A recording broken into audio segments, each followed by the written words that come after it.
Okay, so my name is Marilyn Priday, and I was a teacher in my real job. And when I retired at the age of 59, I started working as an interfaith worker in community house straight away. Didn't even have the summer holiday. And one of the things that we decided that we really needed to do was make inroads into the diverse community, which you find in Maindy.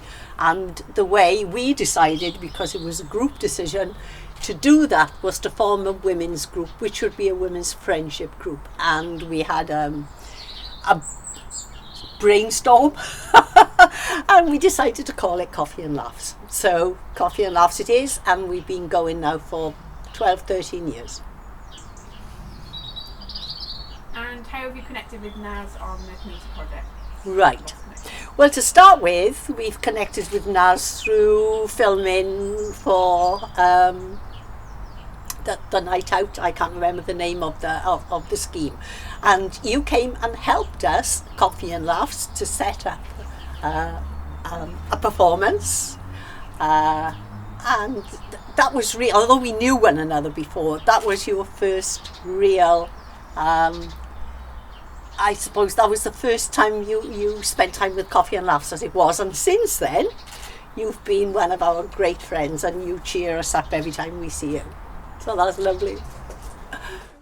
So how did it feel to be involved in Lost Connections, and what has it meant to you?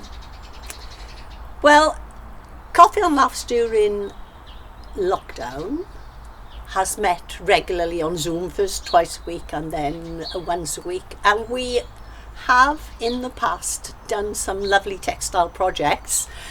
And I asked Naz very early on if she had a project that we could do. So when this Lost Connections came up, that was perfect for us. We were able to do our embroidery, our textile work in our own homes and then put it together. So that meant we were connecting in a very special way, but in a way that we'd enjoyed doing in the past. And how did it feel to take part and create and share your story and art with Lost Connections? I think what's really good about our group is that it's such a diverse group, and people do their textile work in so many different ways. For example, they like sequins, and I remember saying to Naz, well, sequins are not for me really, but it makes a piece look so colourful and so lovely, and it's so different from what I would do personally. And when you put everything together, it's just a riot of colour and a riot of different ways of looking at things. So we're always ready to learn from one another, and I think that's our main, thing about Coffee and Laughs and the friendships that are there. We learn so much from one another all the time, and this really came out in this project. And how did you find the art pack delivery, so like the textile packs and things like that, to actually form you being able to make the quilt? Okay, well, for me personally, my house is full of bits and pieces, so I didn't need anything like that. But I know that a lot of the women did, so that was really great. And also, Naz, when you turn up, it's a matter of cheering people up. So that was really lovely. When people are isolated, they don't see other people, it's nice for someone to come along to give them a pack or whatever, and they use them well. So I think that was really good, and something I would have been afraid to do myself. I wouldn't have gone to other people and taken materials and things, although I could have, but I wouldn't have done it. So brilliant. What Naz did then was brilliant to do that, yeah. Would you like to share any of your Lost Connections story? You don't have to. I've got another question if not. I think for us it's to do with the fact that we've been able to keep going with Coffee and Laughs throughout the pandemic by using Zoom. And we've done a few projects. We've done a poetry project, and we've had lots of people come to talk to us, and we've done this textile project. So that has meant that we have really connected in a way that has kept us. It's kept us together. It's kept our friendships, and we continue to learn from one another. I think it's made people think. The really good thing about it is you don't always realise what it is you're missing until somebody says to you, put it down on paper or put it into a piece of art. And then you can crystallise your emotions, your feelings onto that. So it was really lovely how all the ladies did something different.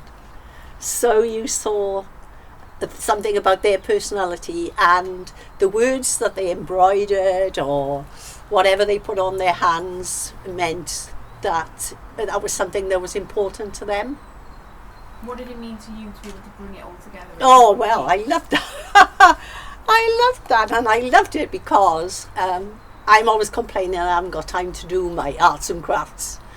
And of course this gave me the permission to get on with it without feeling guilty that I was spending this time sewing. And so it was really nice for me, really nice, because there's so many things that need to be done, and although I enjoy sewing very much, I usually don't allow myself to do it. So that was really good. Do you think anything has changed, or do you think it's helped with anything else or made an impact as Lost Connections? The project? I think, yes, I think every time we do something like this together, it brings us closer.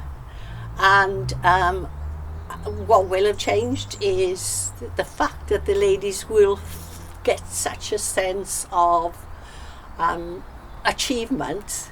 So to get people to try to do something creative, especially together, is a big achievement. But it's an achievement. What was produced is an achievement.